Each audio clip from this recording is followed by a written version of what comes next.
dos primeiros conflitos que nós devemos abordar dentro desse assunto de tensões no Oriente Médio.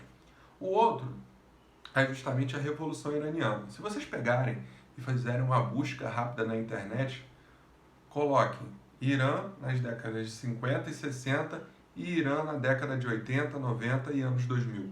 Existe uma diferença absurda. E essa diferença absurda, ela está relacionada a uma virada, né, na estrutura do Estado do Irã a partir de uma intervenção, de uma massa que estava ali apoiando determinados líderes religiosos do islamismo para a linhagem xiita, certo? No caso, essa massa ela passa a apoiar essas lideranças no ano de 1978 a partir de um contexto onde a monarquia anterior não conseguia promover ali uma qualidade na saúde, na educação, uma qualidade de vida para as pessoas em geral. Então, uma determinada elite próxima à monarquia do Irã vivia uma vida de luxo, vivia uma vida confortável, enquanto boa parte da população vivia na miséria. E a vida de luxo, a vida melhor, que a nobreza, que a elite iraniana vivia, era uma vida que ela levava ali diversas influências do estilo de vida ocidental, do estilo de vida europeu, do estilo de vida dos Estados Unidos.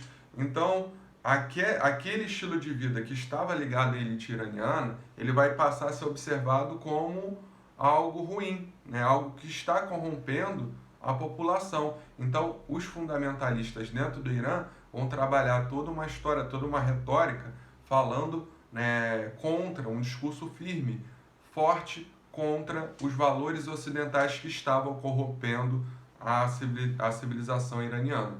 Então, nós temos ali uma disputa muito grande entre diferentes correntes, mas a corrente fundamentalista religiosa relacionada aos xiitas vai tomar o poder no Irã. Lembrando, existe uma divisão entre xiitas e sunitas desde a morte do Maomé. Essa divisão ela é presente na política de quase todos os países dentro do Oriente Médio. Os sunitas, em geral, eles são uma maioria, e os xiitas seriam, de certa forma, uma minoria.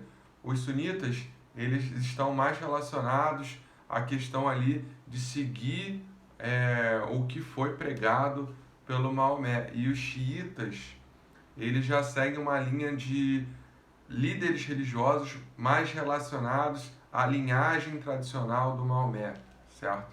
Então, uma linhagem xiita toma o poder no Irã e a partir disso vai haver uma reforma na estrutura do Estado, onde o principal chefe vai ser justamente um líder religioso dentro do islamismo, que vai estar acima, inclusive, do presidente eleito pela população. O detalhe é que as leis dentro do Irã elas vão ser extremamente complicadas para o gênero feminino, já que as mulheres são obrigadas a usar burca e são proibidas de fazer uma série de coisas dentro do Irã, certo? Então, a Revolução Iraniana ela faz um movimento totalmente diferente de muita coisa que a gente já viu na história da humanidade.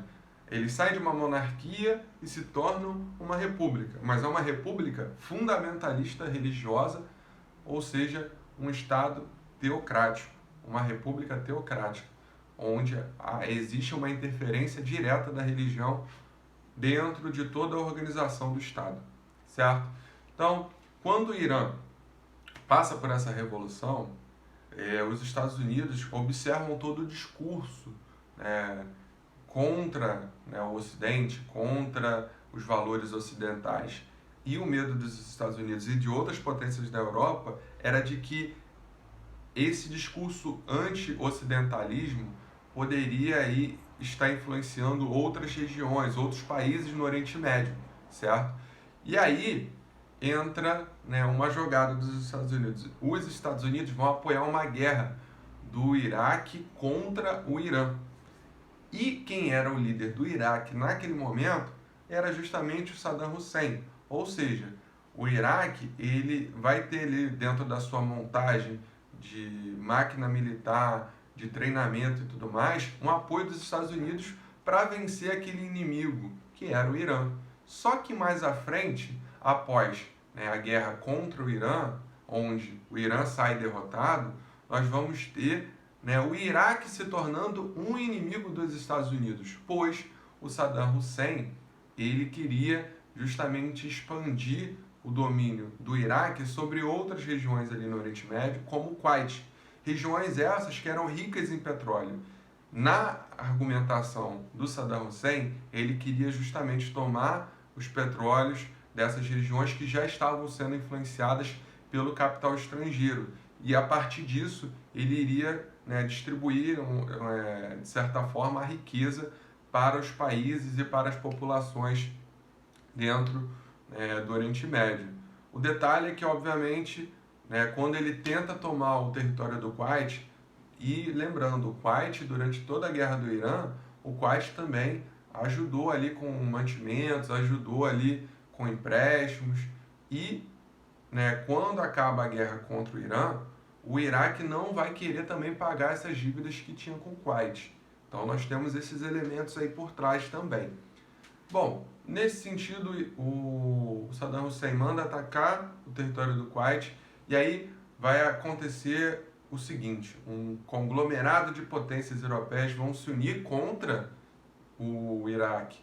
E aí nós vamos ter a Guerra do Golfo Pérsico, onde nós vamos ter uma guerra com equipamentos militares extremamente avançados, o que demonstrava um desequilíbrio total em relação aos equipamentos dessas potências europeias em relação ao Iraque. Então essa guerra do Golfo Pérsico vai ser um verdadeiro massacre também, até porque nós temos vidas inocentes no meio dessas guerras, no meio desses conflitos. É sempre bom a gente salientar isso. E um exemplo muito grande do quanto a vida de pessoas inocentes são afetadas pela guerra é justamente a guerra da Síria. A guerra da Síria, ela começou a acontecer por volta ali do ano de 2011, onde após a primavera dos povos árabes, vem a acontecer em diversos países. Diversos países no Oriente Médio vão começar a contestar ditaduras. E a Síria também vai passar por esse processo. No caso, quem era o presidente / ditador da Síria era o Bashar al-Assad. E o Bashar al-Assad, ele governava desde 2000. E o antecessor dele foi justamente o pai dele, que governou mais de 30 anos. Durante esse processo, a Síria, de certa forma, ela se mantinha neutra na política, no tabuleiro político que acontecia ali no Oriente Médio. Então as potências meio que faziam vista grossa para as ditaduras que aconteciam dentro da Síria. Mas a partir do momento que a Síria se mostrou uma região ali interessante na questão do petróleo, o Bashar al-Assad começou a engrossar um pouco seu discurso, potências europeias passaram também a dar uma apertada, a combater esses ditadores. E nesse sentido, nós temos o que aí? Nós temos sim um governo ditatorial, mas nós temos também os interesses dessas potências que, de acordo com a conveniência do momento, atacam ou não essas ditaduras. Então começam-se a se falar cada vez mais contra esses ditadores, e as populações dentro desses países vão justamente entrar num processo de manifestações contra os ditadores. E o Bashar al-Assad vai ser a bola da vez dentro da Síria. Nesse processo, nós vamos ter diversas ramificações dentro dos conflitos que vão acontecer na Síria, pois, num primeiro momento, existiu uma grande massa contra o Bashar al-Assad. O Bashar al-Assad ele vai enviar tropas contra a população. Isso vai gerar uma indignação, e essa indignação vai levantar justamente um conflito histórico. Vão entrar em cena os conflitos entre as diferentes guarnições do islamismo, os sunitas contra os xiitas. isso vai ser novamente levantado. E nesse sentido, vão haver diversas ramificações, chegando ao ponto de ter mais ou menos quase 1000 grupos diferentes em disputas paramilitares dentro da Síria. Essa guerra da Síria, salvo engano, já matou quase 500 mil pessoas até o exato momento. E a guerra da Síria é um dos principais motivos pela grande intensificação de pessoas refugiadas buscando se mudar para a Europa e outras regiões do mundo, certo? Então são assuntos extremamente delicados, importantes, que a gente deve levar com bastante seriedade. Mais à frente, dentro das nossas videoconferências, eu vou estar trabalhando esse conteúdo com vocês através de diálogos. Então fiquem atentos à agenda digital, ao roteiro de estudos de vocês. Um forte abraço e até a próxima, galera!